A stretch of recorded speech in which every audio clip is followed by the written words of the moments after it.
Pasalamatan ninyo yung mga housewife. Hindi madali ang pagiging nanay, akala nyo lang. Napakahirap na tungkulin yan.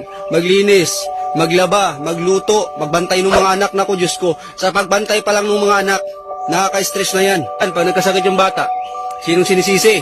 Yung nanay. Yung nanay kasi yung kasama sa bahay. Kung mga nanay yung nagbabudget ng pera para sa bahay, minsan pag kulang yung binibigay ng mister, yung mga nanay yung namumroblema. Sa totoo lang, mahihirapan talaga mag-budget kung yung binibigay kulang-kulang tapos yung mister ang galing pa magbisyo.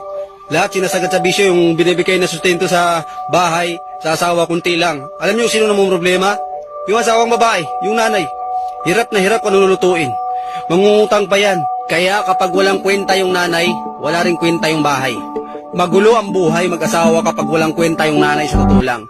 Kung tamad yung nanay mag-asikaso ng bata, tamad maglinis, tamad sa mga gawain, walang kwenta yung pagiging mag-asawa.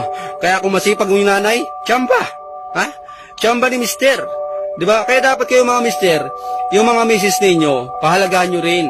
Bigyan nyo ng pakonsuelo. Kung magdi-day off kayo, sagutin nyo muna yung ibang mga gawaing bahay. Kayo muna maglaba, kayo muna magluto, papahingahin nyo rin. Dahil na-stress din yung mga yan. Kung may pera kayo, bigyan nyo ng sobra. Pagandahin nyo, wag yung iba nilulusyon talaga yung asawa. Yung asawa, ayaw pa make-upin, ayaw pa lipstickin, ayaw ipariband, ayaw pa ganito ganyan kasi nagsisilos pa na ako, Diyos mo eh. Magsisilos-silos pa yung mga asawa eh.